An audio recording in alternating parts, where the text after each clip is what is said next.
सूर्यवंश के तेज, आर्यवर्त के संरक्षक सम्राट समर प्रताप सिंह पधार रहे हैं। वर्षों तक हम अपने शत्रुओं के लिए पहेली बने रहे। हमने पहले शस्त्र को साधा और फिर शास्त्र को, ताकि जब लौटे तो अपने शत्रुओं के लिए मिसाल बनकर लौटे। एक सामान्य परिवार ने हमें अपनाया। हम नगर भ्रमण पर जाना चाहते हैं। अब अपनी प्रजा और होने वाली महारानी से मिलने का वक्त आ गया है। दुष्यंत, हम आपको अपना सलाहकार नियुक्त करते हैं। प्रजा से मिलने की तैयारी शुरू करें। जी महाराज। महाराज क्षमा करें, अवध की सीमा पास ही है। आपका अकेले जाना सही नहीं है। यदि सब साथ चलेंगे तो गुप्त रहने का मतलब ही क्या? सालों तक हमने अपनी होने वाली महारानी तिलोत्मा से अपनी पहचान छुपाई।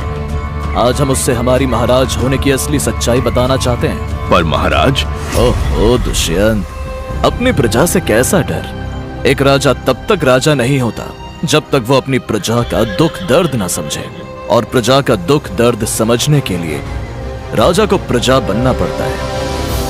क्षमा करें महाराज, यह आकाश तंत्र है। परेशानी आने पर आप इसका इस्तेमाल कर सकते हैं।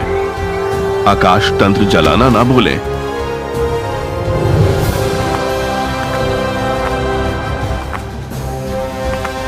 तिलोत्मा, हम लौट आए हैं।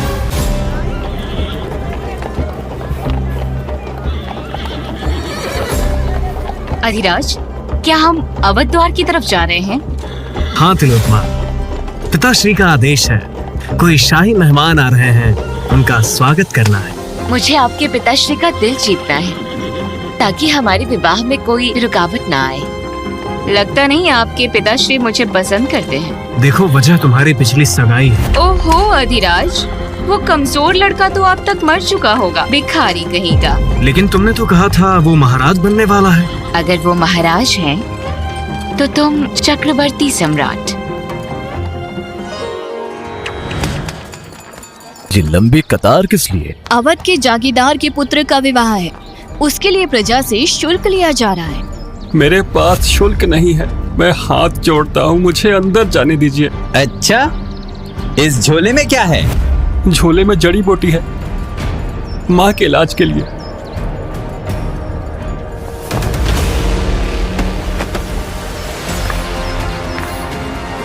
भिखारी, जेब में फूटी कौड़ी नहीं, और अंदर जाना है तुझे। रुको, निर्दोष को चोट पहुंचाने की तुम्हारी हिम्मत कैसे हुई? कहा ना, जो शुल्क नहीं देगा यही हश्र पाएगा। तो ये है तुम्हारा नियम कानून? जागीरदार के बेटे की शादी है, इसीलिए प्रजा का गला घोटा जा रहा है। जी हाँ, यही नियम कानून है। सैनिकों, इस भिखारी को कारागार में डाल दो। नहीं, ऐसा मत कीजिए। राजप्रतिनिधि का काम प्रजा की रक्षा करना है, ना कि परेशान करना।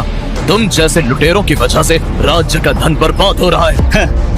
अब एक फटीचर हमें शासन सिखाएगा। जान तो तुम सबके लूंगा, एक एक का सर अलग कर दूंगा। तेरी इतनी हिम्मत! मारो इसे! इतना शोर क्यों है यहाँ?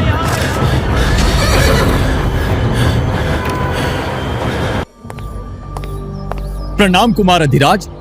एक नीच व्यक्ति शुल्क देने से मना कर रहा है। आपको लुटेरा कहकर आपका अपमान कर रहा है। क्या? कहाँ है वो बदतमीज? वो रहा, तेवर ऐसे दिखा रहा जैसे पूरे आर्यवर्त का महाराज हो। तिलोत्मा, तुम जिंदा हो अभी? वादा किया था तुम्हारे लिए वापस आऊंगा। ओह, तो ये है तुम्हारा फटीचर मंगेतर। देखो इसे, इसके जिस्म से गरीबी की बू आ रही है। न तन पे कपड़े हैं और जेब भी खाली, और सपने महाराज बनने के। देने को प्रवेश शुल्क नहीं, भला वो कैसा राजा? कहीं ऐसा तो नहीं महाराज अपने राज्य का मार्ग भटक गए हैं? शांत हो जाओ, इसका अपमान मत करो। तिलोत्मा, तुम सही कह रही थी, ये राजा ही है, भिखारियों का राजा। जो कचरे के ढेर पर बैठकर खुद को महाराज समझता है। तुम कौन हो? मैं वो हूँ जिसके सामने नजरें झुकाकर बात करते हैं। और हम वो हैं जिसके सामने पूरी दुनिया झुकती है। शायद तुम भूल रहे हो कि तुम किससे बात कर रहे हो। मैं अवध का होने वाला जागीरदार हूँ। तुम भी भूल रहे हो किससे बात कर रहे हो? हम कन्नौज के चुप रहो तुम। तुम्हारी इतनी हिम्मत, मेरे होने वाले पति से बदतमीजी करोगे? तुम विवाह कर रही हो? तो क्या करती? तुम जैसे नाकाबिल निठल्ले का इंतजार करती। तुमने वचन दिया था हमारा इंतजार करोगी। वचन बराबरी वालों को दिए जाते हैं। अब तुम तो मेरे पैरों की धूल के बराबर भी नहीं हो, और किस लिए रुकती मैं? क्या तुम मुझे रानी बनाते? हाँ, वचन दिया था जब हम राजा बनेंगे तुम्हें अपनी रानी बनाएंगे, और आज अपना वचन निभाने आए हैं। देखिए साहब, गंदे फटे कपड़ों में हमारे महाराज पधारे हैं। राजा का मतलब जानते भी हो? गवार, शाही सेना पर सोने का मुकुट और ढेर सारा धन। इन फटी हुई जेबों में सिर्फ मिट्टी भरी है या थोड़ा बहुत गुरूर भी? तिलोत्मा हमारी। देखो खुद को, सालों बाद लौटे वो भी भिखारी बनकर। गली के कुत्ते भी तुमसे बेहतर हाल में हैं। कम से कम उन्हें अपनी हैसियत तो पता होती है। मान लिया हमारे पास कुछ नहीं है, और तुम अभी भी हमारी मंगेतर हो। मंगेतर थी, अब अधिराज की होने वाली पत्नी हूँ। वो अवध राज्य का होने वाला जागीरदार है। वो मुझे सब कुछ देगा जो तुम मुझे कभी नहीं दे पाओगे, सिवाय गरीबी और खोखले वादों के। जो खुद को भुला के हमने तुमसे प्रेम किया, उसका क्या? प्रेम? तुम जैसे निकम्मे से मैंने तुमसे कभी प्रेम नहीं किया। तुम्हारी मंगेतर कहलाने में लज्जा आती थी मुझे। नहीं, ये सच नहीं हो सकता। तुमने सोच भी कैसे लिया तुम मेरे पति बन सकते हो? आईने देखा है कभी? तुम बदबू में पैदा होने वाले कीड़े हो, जिसे देखकर लोग थूकते हैं। मेरे सामने से हट जाओ। तुम्हारे यहाँ होने से मुझे घिन आ रही है। बस बहुत हुआ। क्या तुम जानती भी हो हमारी असली पहचान क्या है? तिलोत्मा, तुम्हें अंदाजा भी नहीं है कि तुमने आज क्या खो दिया। एक मामूली जागीरदार के बेटे के लिए तुमने हमें ठुकराया। अपनी गंदी जबान से मेरे होने वाले पति का नाम लेने की हिम्मत भी मत करना, फटीचर निकम्मे आदमी। हम पर हाथ उठाने की तुम्हारी हिम्मत कैसे हुई? भला एक भिखारी क्या ही कर लेगा? साफ है, अपने विवाह के लिए तुम प्रजा को लूट रहे हो। क्या तुम्हें अपने पिता की जागीरदारी छीन जाने का डर नहीं? तेरी इतनी हिम्मत? रुक जाओ, शाही मेहमान आने वाले हैं। उन्होंने इस कचरे के ढेर को देख लिया तो अनर्थ हो जाएगा। इसे रास्ते से हटाना होगा। सिपाहियों, तुम्हें पता है क्या करना है?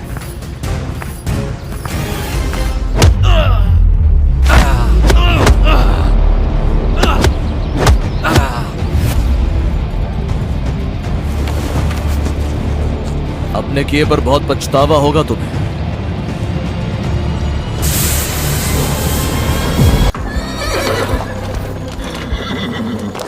वो देखिए आकाश तंत्रा। महाराज संकट में है, हमें तुरंत अवध जाना होगा। नहीं, महाराज अपनी पहचान छिपाना चाहते हैं। 4 सिपाही मेरे साथ चलो, बाकी आदेश का इंतजार करो। ये क्या तमाशा था? बोल। मेरे पैर पकड़ और माफी मांग। शायद तेरी जान बच जाए। माफी और तुझे? तेरी आंखों का डर बता रहा है। मौत तेरे सामने खड़ी है। सिपाहियों, बंदी बना लो इसे। इसके शरीर से इतनी बदबू आ रही है कि मेरी तलवार भी इसे चूमने से मना कर रही है। छोड़ो मुझे। आज तेरी मृत्यु तय है।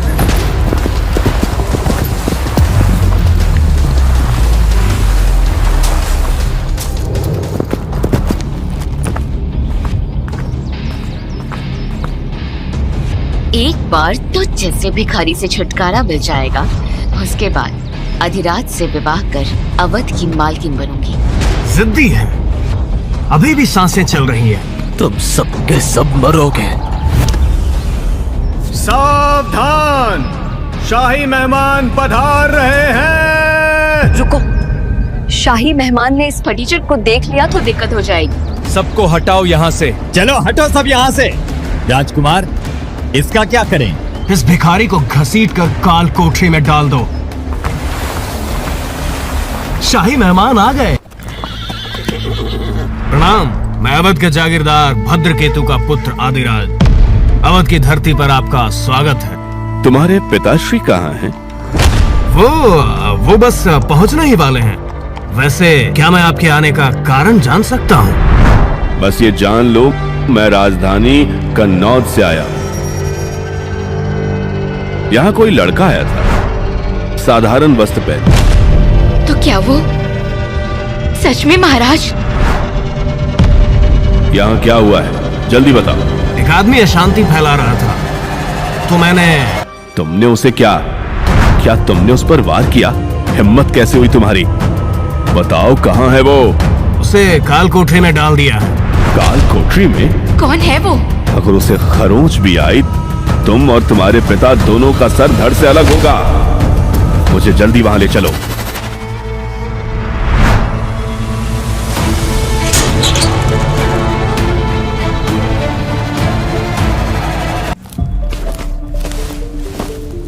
ये महाराज नहीं, कोई उन्हें इस तरह चोट नहीं पहुंचा सकता। जिसे मैं ढूंढ रहा वो ये नहीं है।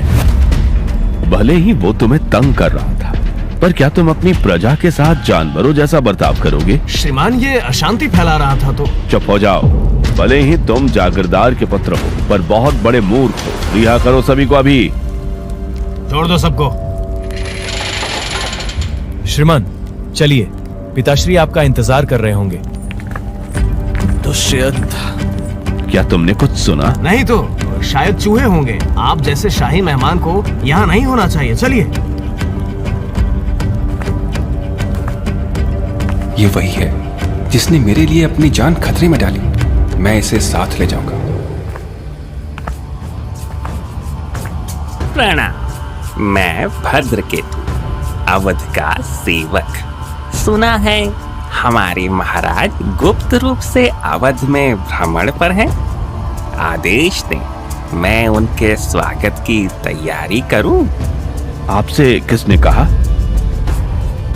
बताइए, किसने कहा? पश्चिमी सीमा से सूचना मिली, लेकिन कितना सच है वो पता नहीं है। महाराज।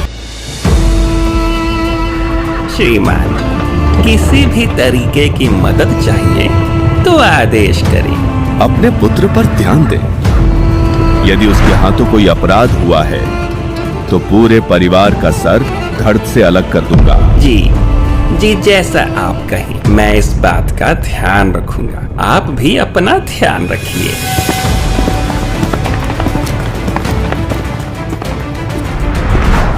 पिताश्री, क्या ये सच है? हमारे महाराज गुप्त रूप से अवध में है? खबर तो पहले भी थी, पर इस आदमी के तेवर देखकर यकीन हो गया है महाराज यही है। पर आपने शाही मेहमान को पश्चिम की तरफ क्यों भेज दिया? इतना भी नहीं समझते? हमें महाराज के करीब जाना है और उसके लिए इस शाही मेहमान का दूर रहना ही बेहतर है। पिताश्री, आप तो महाधूर्त हैं। और तुम महामूर्ख। उसने कहा अपने पुत्र पर ध्यान दो। ऐसा क्या किया तुमने? पिताश्री, एक फटीचर शुल्क देने से इनकार कर रहा था, तो उसे बस काल कोठरी भेज दिया। महाराज गुप्त रूप में है, कहीं तुमने महाराज को ही तो नहीं पीट दिया? नहीं पिताश्री, मैंने तो तिलोत्तमा के फटीचर मंगेतर को पीटा। भला वो भिखारी राजा कैसे हो सकता? ठीक है, महाराज कभी भी यहाँ आ सकते हैं। उनके लिए राजमहल बनाना होगा। उनकी कृपा रही तो मैं जल्द ही दीवान बनूंगा। राजमहल? पर पिताश्री, राजमहल बनाने के लिए बहुत देर हो चुकी है। ऊपर से हमारा खजाना भी खाली है। अवध पर कैसे शासन करते हैं, अब ये भी समझाना होगा। समझ गया पिताश्री। पर एक और बात है, तिलोत्तमा का मंगेतर अभी भी जीवित है। मुझे डर है वो महाराज को सब कुछ बता दे। उसे ढूंढो और खत्म कर दो।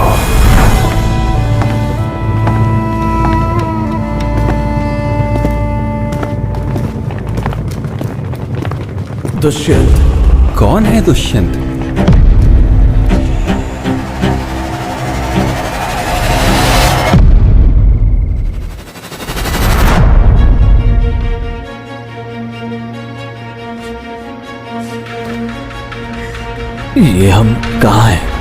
हालत देखो अपनी। अवध के जागीरदार इतने निर्दयी कैसे हो सकते हैं? हम उन दुष्टों को सजा देना चाहते हैं। बेटा, हम मामूली लोग हैं। जागीरदार के खिलाफ बोलेंगे तो उन्हें हमें कुचलने में देर नहीं लगेगी। हम एक एक का सिर अलग कर देंगे। तुम उन्हें सजा दोगे? तुम महाराज हो क्या? हाँ। तुम महाराज हो? जब तक दुष्यंत ना आ जाए हमें अपनी पहचान छुपानी होगी। हमारा मतलब महाराज से मिलकर उन पापियों को सजा दिलाएंगे।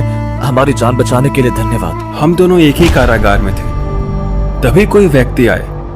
उन्होंने अधिराज को हमें छोड़ने के आदेश दिए। दुष्यंत हमारी तलाश में आया होगा, शायद हमें देख नहीं पाया। मैं लखन हूँ और ये मेरी माँ है।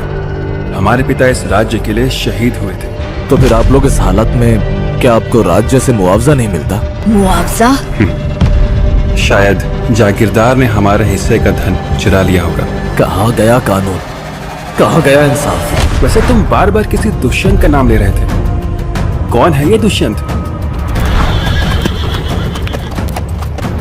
रुक जाओ, महाराज को अवध आना था, फिर वो पश्चिमी सीमा की तरफ क्यों जाएंगे?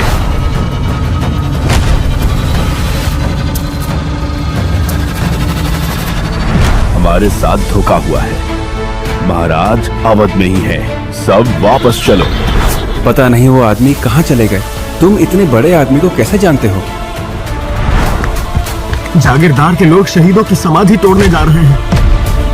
वो समाधियां उन वीरों की हैं जिन्होंने इस देश के लिए बलिदान दिया। उन वीरों के बलिदान को खाली नहीं जाने दूंगा। हम भी साथ चलेंगे। उन दुष्टों को सबक सिखाने का समय आ चुका है। पिताश्री का आदेश है, इस खंडर को मिट्टी में मिला दो। यहाँ महाराज के लिए एक शाही महल खड़ा किया जाएगा। बिल्कुल भी नहीं। इस समाधि में उन वीरों की आत्मा बसती है जिन्होंने आर्यावर्त की रक्षा के लिए अपनी जान दी। इन वीरों की समाधि छूकर पाप के भागी मत बनो। जबान को लगाम दे वैदेही। छोटी बहन है, अपनी औकात में रह। अगर दोबारा बीच में बोली तो धक्के मारकर बाहर फेंकवा दूंगी। क्या देख रहे हो? तोड़ दो इस समाधि को और कुचल डालो इन कीड़ों मकोड़ों को। हम पर दया करो युवराज।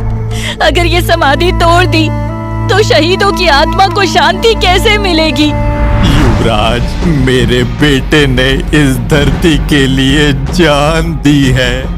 कम से कम उसे 2 हाथ जमीन तो नसीब होने दीजिए। ये समाधि खुद महाराज ने बनवाई थी। बलिदानियों के परिवार पर थोड़ी दया कीजिए, इसे मत तोड़िए। इन फटीचर भिखारियों के साथ रहकर तुम्हारी बुद्धि भी भ्रष्ट हो गई है। याद रखना, अवध में सिर्फ मेरा और पिताश्री का राज चलता है। तोड़ दो सब, जो रास्ते में आए उसे मसल दो। क्या यहाँ कोई नहीं है जो इन बुरे लोगों को सजा दे सके? रुक जाओ, सभी के सभी। आदिराज, तुमने तो बेशर्मी की सारी हदें पार कर दी। निहत्थे और कमजोर पर हाथ उठा रहे हो। समर, तुम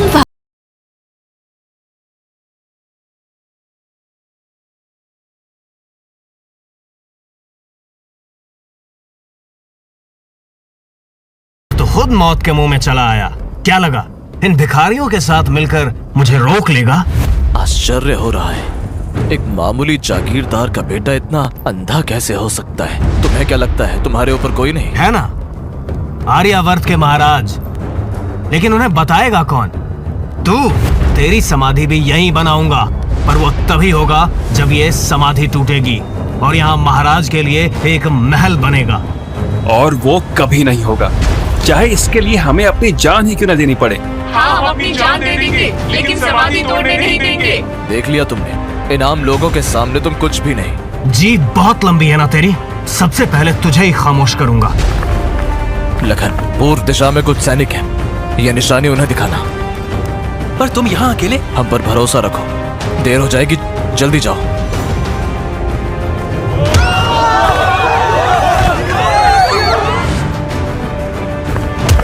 तिलोत्मा, समर तुम्हारा मंगेतर है, थोड़ा तो रहम करो। चुप हो जाओ। इस सड़क छाप का नाम लेकर मुझे गंदा मत करो। ये भिखारी मेरा अतीत हो सकता है, पर मेरा भविष्य अधिराज है। तिलोत्मा, तुम्हें पछताते और रोते हुए देखना चाहते हैं। जबरन प्रजा से शुल्क वसूलना, बलिदानियों की समाधि तोड़ने के अपराध में तुम्हें मृत्यु दंड मिल सकता है।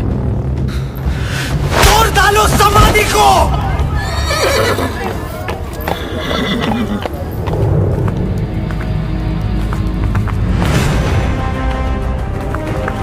श्रीमान दुष्यंत, तुम कौन हो?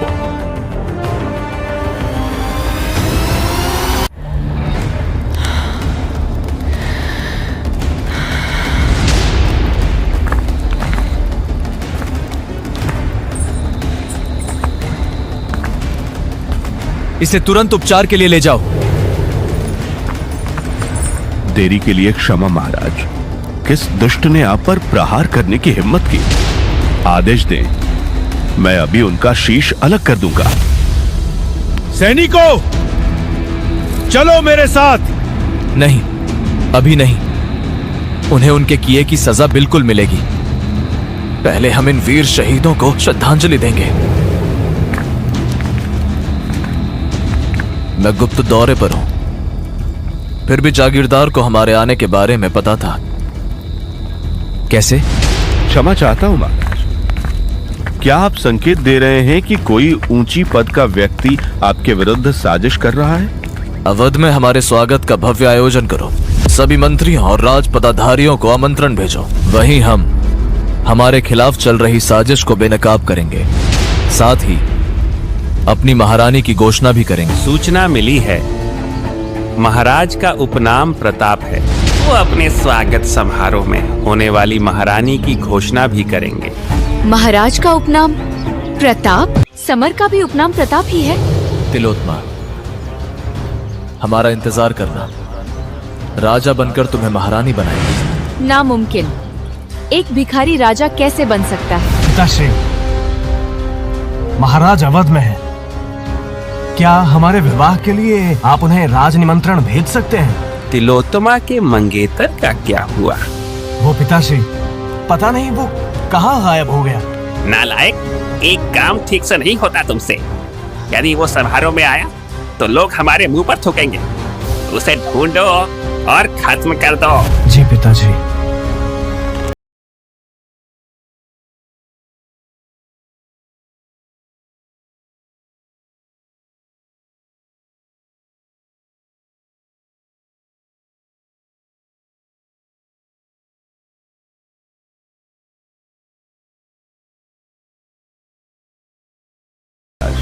स्वागत की तैयारियां पूरी हो चुकी हैं। राजकुमार जयसिम्हा और अमत्या श्रीधार समारोह के लिए निकल चुके हैं। अवध के जागीरदार ने अपने पुत्र और तिलोत्तमा के विवाह के लिए आपकी अनुमति मांगी है। स्वीकार करो।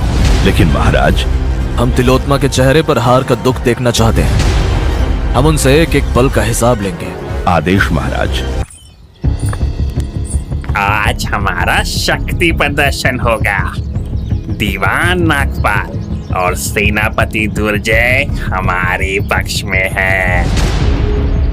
वो समारोह में हमारा समर्थन करेंगे।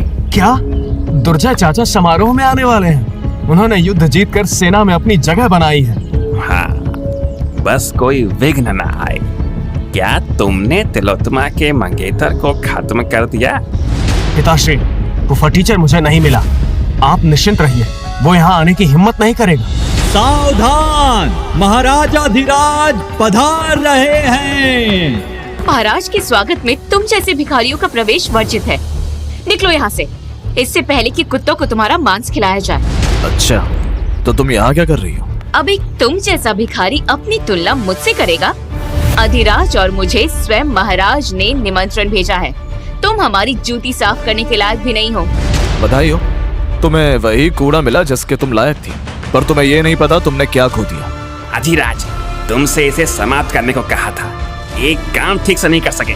तो तुम हो 10वें दर्जे के जागीरदार भद्रकेतु। सुना है खुद को राजा समझते हो। यदि असली सम्राट सामने आ जाए तो क्या फांसी से डर नहीं लगता? सैनिकों, इस भिखारी को धक्के मारो और इसका शीश अलग कर दो। कुछ भी मूर्खता करने से पहले इसे देख लो। ये तो राज दरबार का राज चिन्ह है। इसने निश्चित रूप से इसे चुराया है। ये एक चोर है। सही कहा। इस जैसे तुच्छ भिखारी को महाराज निमंत्रण तो क्या, राज दरबार की नाली साफ करने का काम भी न दे। बस दीवान, नागपाल के आने से पहले इस कलंक को यहाँ से हटाओ। ओह, 9वें दर्जे का दीवान नागपाल।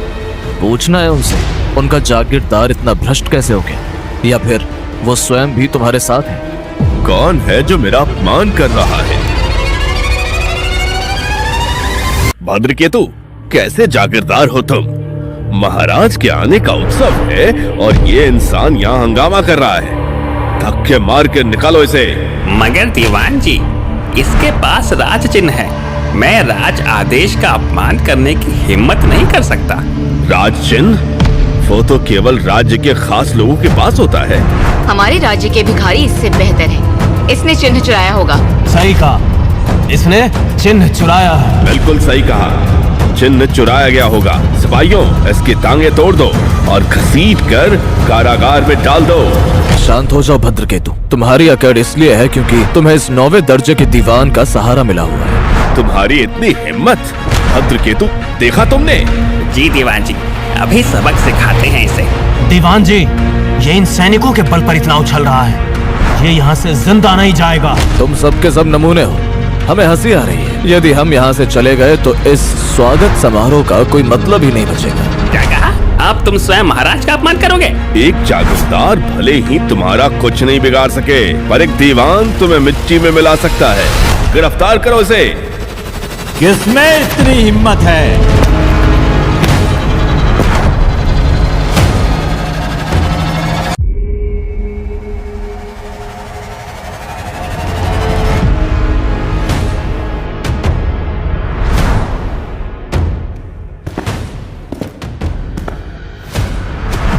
मैं महाराज के मुख्य सलाहकार का सहायक हूं। अब बताओ, किसमें यहां मृत्यु को बुलाने की हिम्मत है? महाशय, क्या हम आपके आने का कारण जान सकते हैं? जिनकी सुरक्षा खुद मुख्य सलाहकार कर रहे हैं, उनके सामने नजर उठाने का दुस्साहस किसने किया?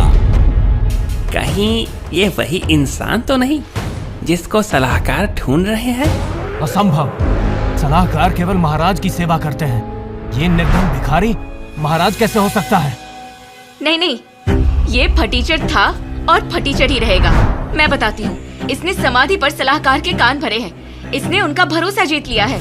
ये महाराज के आने का इंतजार कर रहा है ताकि हमारे खिलाफ जहर उगल सके। अगर ये सच है तो बहुत बड़ा संकट आ जाएगा। यहाँ चल क्या रहा है, कोई बताएगा? दीवान जी, इसने पहले ही सलाहकार के सामने हमारे खिलाफ मुंह खोल दिया है। अब अगर महाराज के सामने मुंह खोला तो हमारी जीभ काट दी जाएगी। तुम्हारी बेवकूफी मुझे ले डूबेगी। महाराज के पधारने से पहले इस बेवकूफ को विदा करना होगा, हमेशा के लिए। किंतु इसके पास शाही राज चिन्ह है। मूर्ख, हम कह देंगे राज चिन्ह नकली है। एक मृत व्यक्ति कभी गवाही नहीं देता।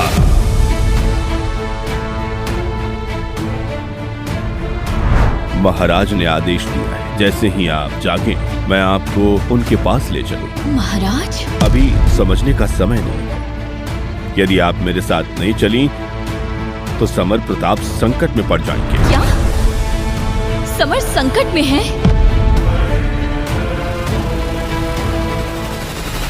एक नकली राज चिन्ह दिखाकर हमें डरा रहे हो? क्या किसी ने यहाँ असली राज चिन्ह देखा है? तुमने देखा है? नहीं। भद्रकेतु, तुमने?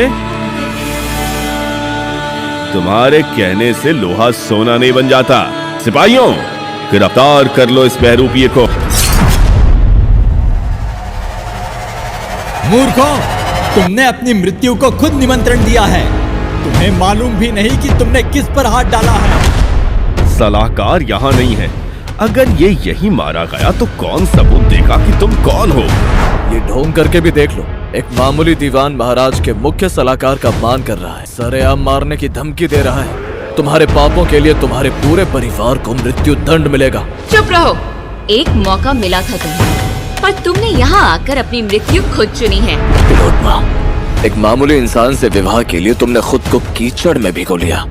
तुम्हें अंदाजा भी नहीं कि तुमने क्या खो दिया। ये बार बार सब कुछ खोने की बात क्यों करता है?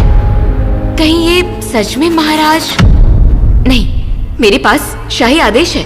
इसके मरने के बाद मैं अधिराज से विवाह करूंगी। हुजूर, हमें नहीं पता सलाहकार कब आएंगे। इससे पहले कि कोई आफत आए, इन्हें तुरंत खत्म कर देना चाहिए। बिल्कुल सही कहा तुमने। सिपाहियों, मार डालो इसे। तुम्हारी हिम्मत।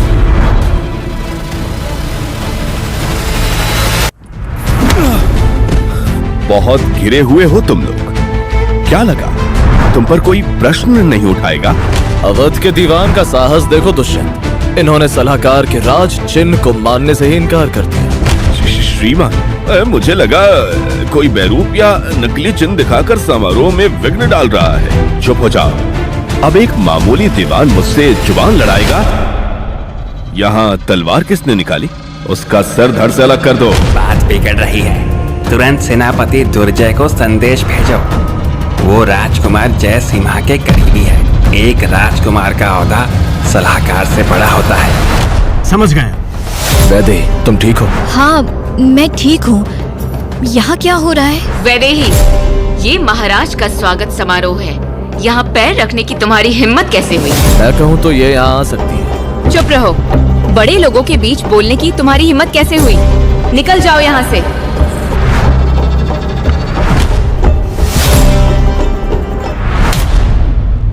श्रीमान, आपका पद भले ही बड़ा हो, लेकिन इस प्रकार हमें दंड नहीं दे सकते। सही कहा। दंड सुनाने का अधिकार केवल महाराजा को है। और महाराज हमारे ही प्रांत के हैं। यदि आपने हमें यूं ही परेशान किया तो आपका सलाहकार का पद छीनने में देर नहीं लगेगी। श्रीमान, हम अपनी मर्यादा जानते हैं, पर इस भिखारी के लिए हमारे परिवार का अपमान। एक और शब्द बोला तो यहीं सिर धड़ से अलग कर दूंगा।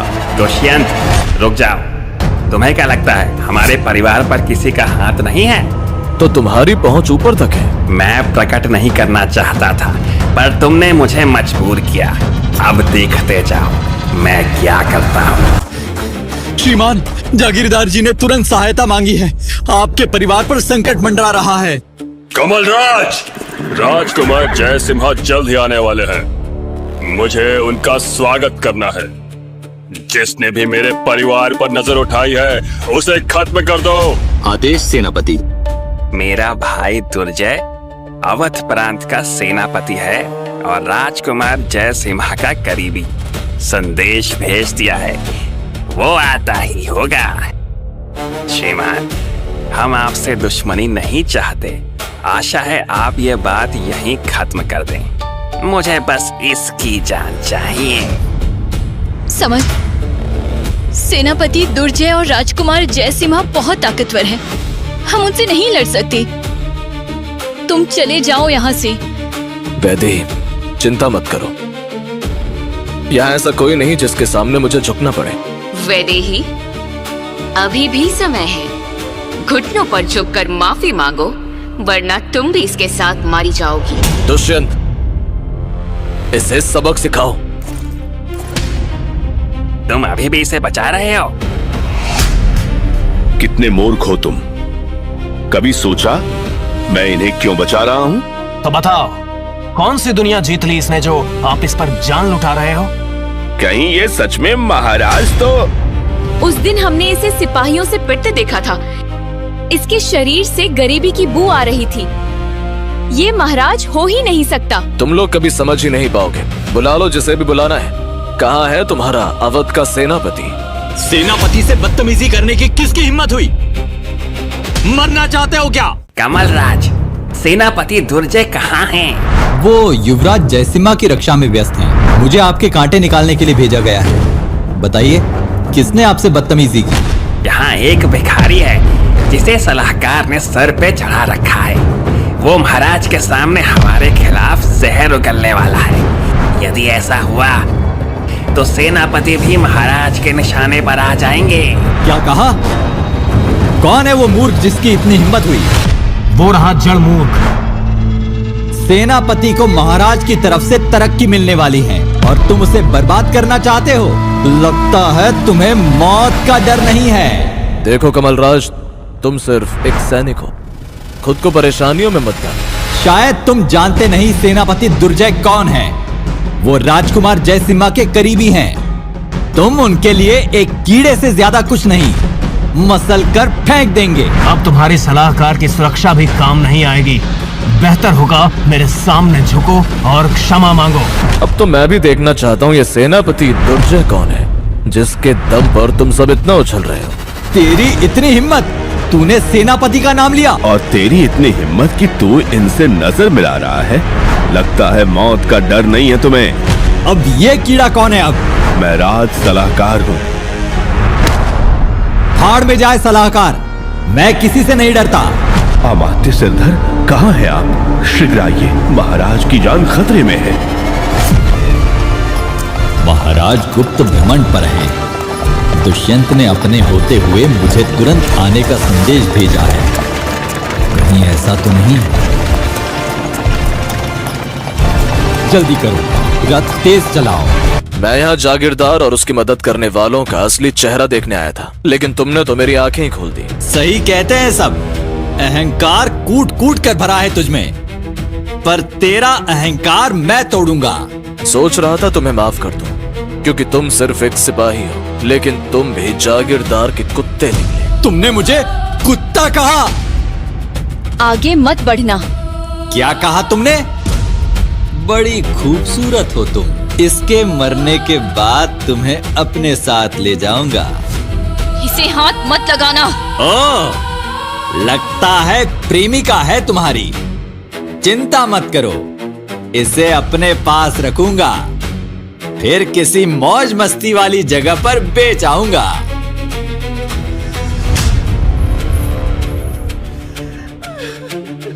इसे छूना मत। लो, छू लिया। क्या कर लेगा?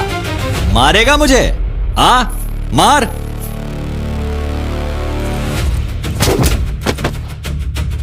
आर्यवर्त के अमात्य श्रीधर पधार रहे हैं। रुक जाओ, यहां क्या हो रहा है?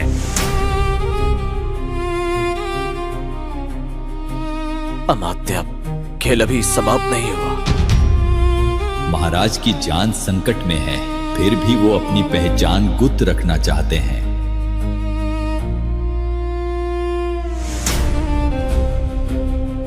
अमात्य, इन लोगों ने हमारे साथ बदतमीजी की है, हिंसा की है, और ये अवध के सेनापति का चमचा है। सेना में रहने के लायक भी नहीं है। श्रीमान, ये नकली सलाहकार है और ये इस आम आदमी का साथ दे रहा था। तुमने राज सलाहकार को नकली कहा। महाराज ने मेरे सामने इन्हें सलाहकार नियुक्त किया है। क्या तुम मुझे झूठा कह रहे हो? सबके सब झुक जाओ। अगर दुष्यंत सच में सलाहकार हैं, तो जिसकी ये सुरक्षा कर रहे हैं महाराज? नहीं, ये महाराज नहीं हो सकता। मेरा चुनाव गलत हो ही नहीं सकता। बहुत देर कर दी तुम सबने। क्या तुम्हें अपनी भूल का एहसास है? भूल? मैंने एक आम इंसान को दंड दिया है, और यदि गलती की भी है तो मुझे दंड देने का अधिकार केवल सेनापति को है। ये तो सिर्फ सेनापति का चमचा है, असली दोषी तो सेनापति दुर्जय है। मैं ये अपमान सहन नहीं करूंगा। मैं ये बात सेनापति तक ले जाऊंगा। तो ठीक है, बुलाओ सेनापति दुर्जय को, देखते हैं उनके आने से क्या बदल जाता है। महाराज आज इस उत्सव में महारानी का चुनाव करने वाले थे, लेकिन तुम्हारी नीचता ने इस पवित्र आयोजन को नरक बना दिया है। महारानी का चुनाव? श्रीमान, क्या आप बता सकते हैं महाराज ने किसे चुना है? क्या महारानी अवध से ही है? तुम होते कौन हो मुझसे प्रश्न करने वाले?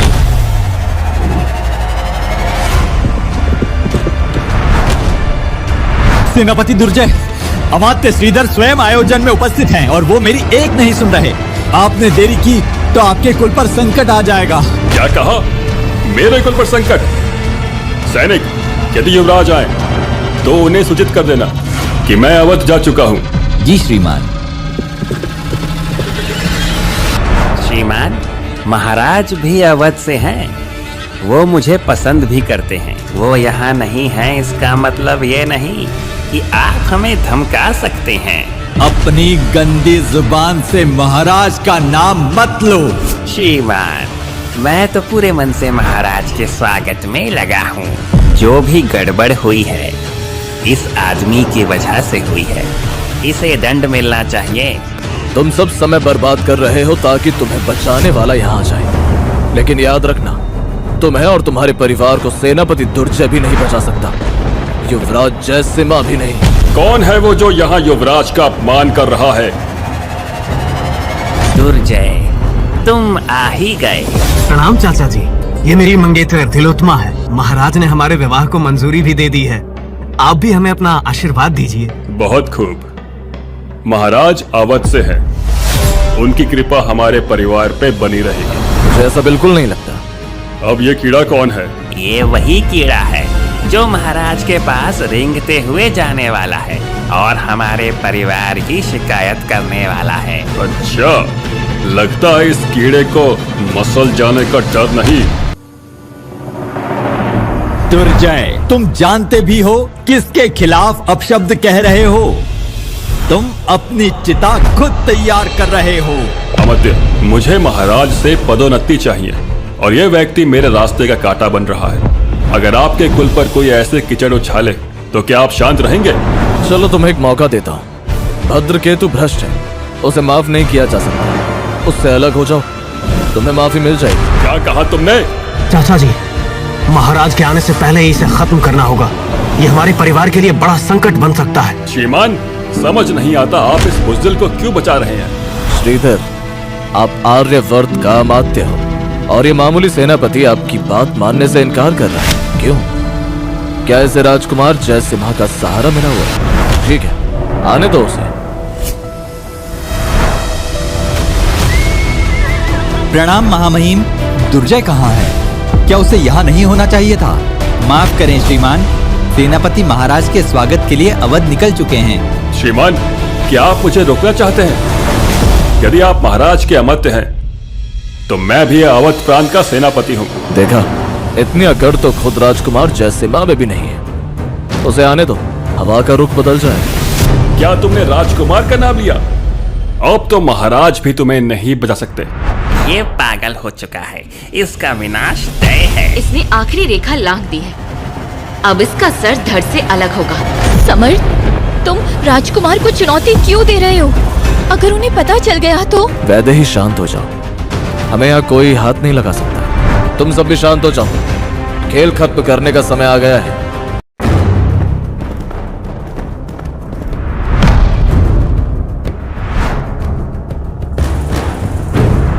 समर, तुम यहाँ नहीं बैठ सकते।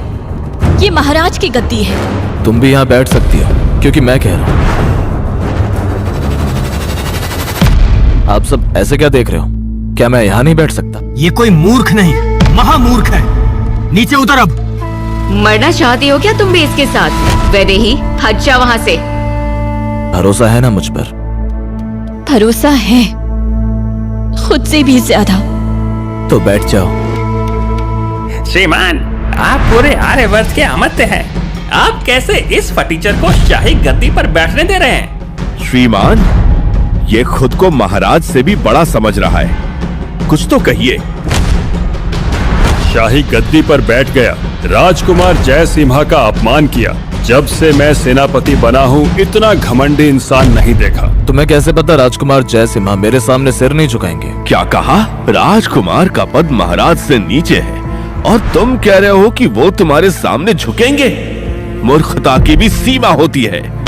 राजकुमार सिर्फ महाराज के सामने सिर झुकाते हैं, इसका मतलब हुआ तुम ही महाराज हो।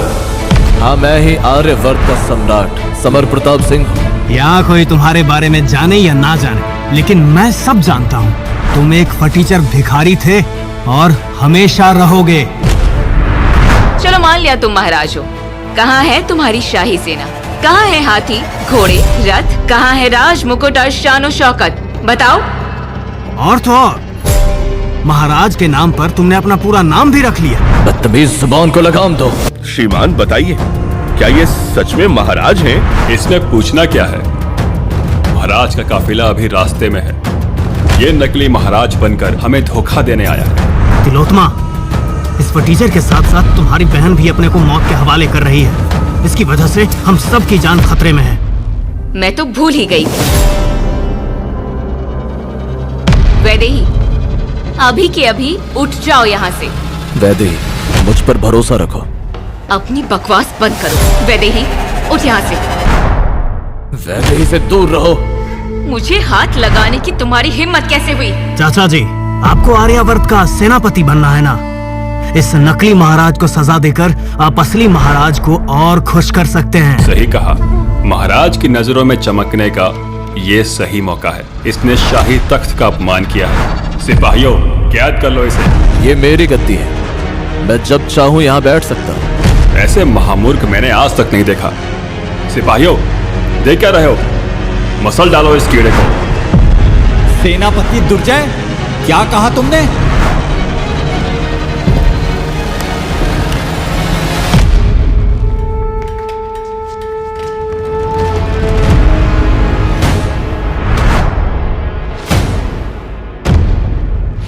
राजकुमार जयसिम्हा की जय हो। महाराज के स्वागत समारोह में तुम किसको मारने की बात कर रहे हो? राजकुमार, ये व्यक्ति खुद को महाराज कह रहा है। मैं इस महामूर्ख को सजा देने जा रहा था। अच्छा, तुम इसे सजा दे रहे थे? समर, राजकुमार जयसिम्हा आ चुके हैं। तुम अभी भी बैठे रहोगे? क्या हमें यहाँ बैठे रहना चाहिए? वैदेही, कहा ना, मुझ पर भरोसा रखो। राजकुमार सामने खड़े हैं और तुम अब भी वहीं बैठे हो। मेरी मानो, खुद को खत्म कर लो। राजकुमार, आपको अंदाजा भी नहीं है कि इसने आपका कितना अपमान किया है। अच्छा, और तुम कौन हो? राजकुमार, ये मेरा भतीजा अधिराज है और ये उसकी मंगेतर तिलोत्तमा। महाराज ने खुद इनके विवाह की अनुमति दी है। प्रणाम युवराज। प्रणाम। मैं सेनापति का भाई हूँ और ये फटीचर व्यक्ति महाराज बनने का ढोंग कर रहा है। फटीचर? जी हाँ, यही वो आदमी है। आप तुरंत इसका सिर धड़ से अलग कर दीजिए। हाँ, इसका सर धड़ से अलग कर दीजिए। तुम सब लोगों ने कमाल ही कर दिया। युवराज, मैं तो बस अपना धर्म निभा रहा था। आप आराम कीजिए, मैं इसका सर धड़ से अलग कर देता हूँ। अच्छा, मुझे तो लगता है मुझे तुम सबके सर धड़ से अलग कर देने चाहिए। राजकुमार, आप ये क्या कह रहे हैं? इसने आपका अपमान किया है। इसे तो आपके आने से पहले ही जिंदा जला देना चाहिए था। अच्छा, सच में? राजकुमार, आपने मेरी मंगेतर को क्यों मारा? बहुत सवाल करते हो ना तुम। अब तुम्हारी बारी है। राजकुमार, आपने मेरे पुत्र को क्यों मारा? क्योंकि तुम्हारा पुत्र नाकाबिल और मूर्ख है। क्या ये सच हो सकता है? नहीं, वो महाराज नहीं हो सकता। राजकुमार, आप इस आम आदमी की वजह से मेरे परिवार को क्यों मार रहे हैं? सुना था तुम बहादुर हो, इसलिए तुम्हें सेनापति बनाया गया, लेकिन तुम तो महामूर्ख निकले। मैं इसी वक्त में सेना से निकालता हूँ। युवराज, मैंने बहुत मेहनत की है, ऐसा मत कीजिए। हट जाओ यहाँ से। आर्यवर्त के महान सम्राट महाराज समर प्रताप सिंह के चरणों में मेरा प्रणाम स्वीकार कीजिए। महाराज की जय हो। सिपाहियों, महाराज को शाही वस्त्र पहनाए जाएं।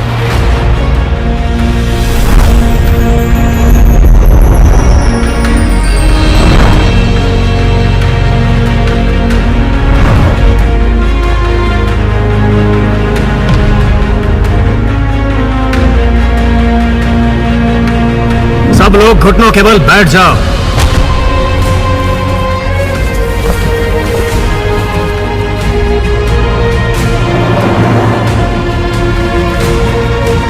उठ जाइए सभी।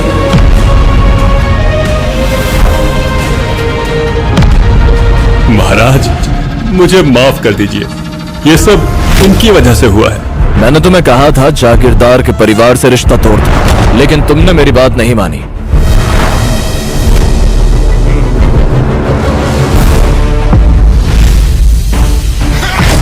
मैंने सेनापति बनने के लिए बहुत मेहनत की है।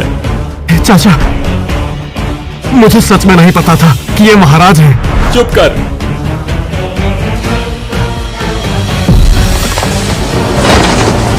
महाराज, मुझे अपनी गलती सुधारने का एक मौका दीजिए। मौका? तुमसे निचले दर्जे का सिपाही राज सलाहकार का सम्मान नहीं करता, महिलाओं से बदतमीजी करता है, तुमसे क्या ही उम्मीद की जा सकती है? महाराज, सब उसकी गलती है, मुझे अंदाजा भी नहीं था। महाराज, सब इस दुर्जय की गलती है, मुझे माफ कर दीजिए। भाई जयसिम्हा, सेना में अनुशासन बहुत जरूरी होता है। आशा करता हूं तुम मेरी बात याद रखोगे। जी महाराज। सिपाहियों, इन दोनों को फांसी पर लटका दो। महाराज, हमें माफ कर दीजिए।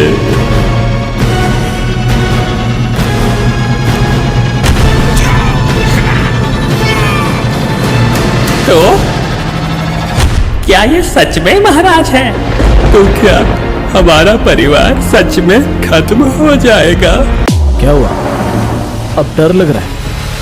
ये डर उस वक्त कहाँ था जब तुम प्रजा को लूट रहे थे। तुम्हारा पूरा परिवार मौत की सजा का हकदार है। महाराज, सब इसकी गलती है, इसी ने मुझे फंसाया। मैं तो कभी इससे शादी करना ही नहीं चाहता था। ऐसा क्यों कह रहे हो तुम? महाराज, याद है हमारी सगाई हुई थी। आपने कहा था जब महाराज बनोगे मुझे रानी बनाओगे। हाँ, मैं महाराज बन चुका हूँ, लेकिन अफसोस मेरी रानी तुम नहीं बनोगी, वैदेही मेरी रानी बनेगी। वैदेही, तुमने बिना किसी स्वार्थ के मेरा ख्याल रखा, इसलिए रानी बनने का अधिकार सिर्फ तुम्हें है। वैदेही, उठो वहाँ से, वो मेरी जगह है। इस एक जोर का थप्पड़ लगाओ। जागीरदार के पूरे परिवार को निर्वस्त्र करके 7 दिन तक अवध में घुमाया जाए और फिर प्रजा के सामने इनका सर धड़ से अलग कर दिया जाए। महाराज, हमें माफ कर दीजिए। महाराज, तिलोत्तमा को क्या सजा दी जाए? महाराज, मृत्युदंड। मुझे माफ कर दीजिए। और दीवान नागपाल को कारागार में डालकर उसके विरुद्ध जांच की जाए।